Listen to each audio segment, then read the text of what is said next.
Welcome to Study Loop. So here, let's draw our diagram.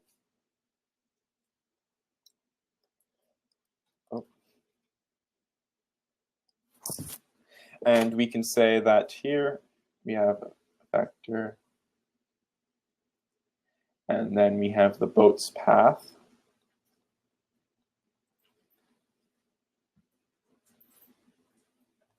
So, and then this would be the distance of the buoy. And then this would, again, this would be the boat path. We could say that this is angle phi. This vector here is 3,000 meters. We can say that this vector here, is 150 meters. And then this angle here, not drawn to scale, of course, is 22.5 degrees. So we can say that our total x displacement here is going to be, then we're trying to find the net displacement of the boat. So this would be 3,000 meters, that vector, times sine of 22.5 degrees, plus 150 meters for that buoy. And so we find that delta x is going to be equal. Rather, let's actually just keep it like that, actually. And we can say that delta y is simply going to be, again, 3,000 meters cosine of 22.5 degrees. Now, if we wanted to find the angle phi for the boat's path, we can say that that's going to be arctan of delta y over delta x. So let's solve. Phi would then be equal to arctan of 3,000 meters cosine of 22.5 degrees, and then this would be divided by 3,000 meters sine of 22.5 degrees plus 150 meters, close parentheses. This would give us 64.905 degrees. So once we have that, we this angle gives the direction that the boat must travel. So it is the direction of the velocity of the boat as well. So this would be the direction of the velocity of the boat relative to shore. So we can say that the velocity of the boat relative to shore would be equal to the velocity of the boat relative to shore multiplied by cosine of phi I hat plus sine of phi j hat. So we can make that relationship.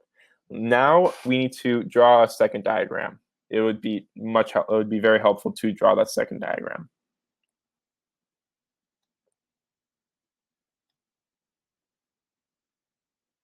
So imagine that's a triangle. We can say that if this is our axis, we can say that this vector here would be the velocity of the boat relative to the water. We can say this right here would be the velocity of the boat, of the water rather, relative to the shore. So that's basically our current. And then here, this would be, of course, the velocity of the boat relative to the shore. And so this would be, again, our angle phi. However, we can say that this angle here would be our angle theta.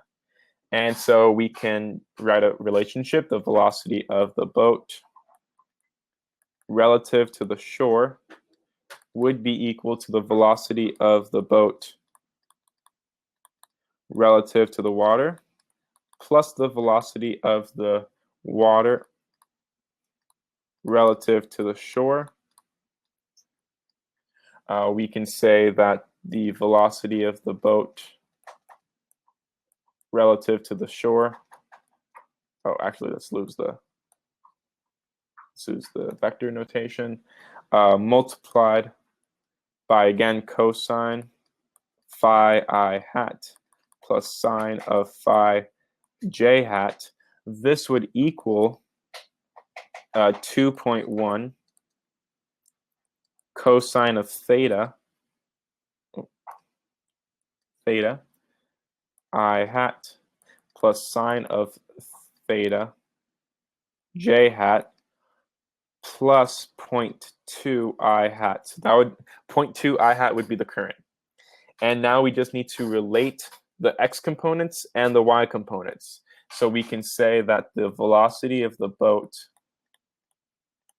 relative to the shore cosine of phi would be equal to 2.1 cosine of theta plus 0.2. We can say that the velocity of the boat relative to the shore times sine of phi would equal 2.1 sine of theta. Let's lose the, my apologies, let's lose the vector. And so we can say that these two, we can solve these two equations. So we can solve for the velocity of the boat relative to the shore and theta. We're going to isolate the terms with theta in each equation and then square those equations and add them. So we can get a quadratic equation for the velocity of the boat relative to the shore. And if we were to solve this system of equations, we can get that the velocity of the boat, the magnitude of the velocity of the boat relative to the shore, would be equal to 2.177 meters per second. And then if you were to solve for the angle, theta would be equal to 69.9 degrees. This would be north of east. And again, we just solved them knowing that phi is going to be, again, equal to 64.905 degrees. So these would be, again, the magnitude of the velocity of the boat relative to the shore, as well as theta, 69.9 degrees north of east. This would be the direction of the velocity of the boat relative to the shore with respect to the x-axis. That is the end of the solution. Thank you for watching.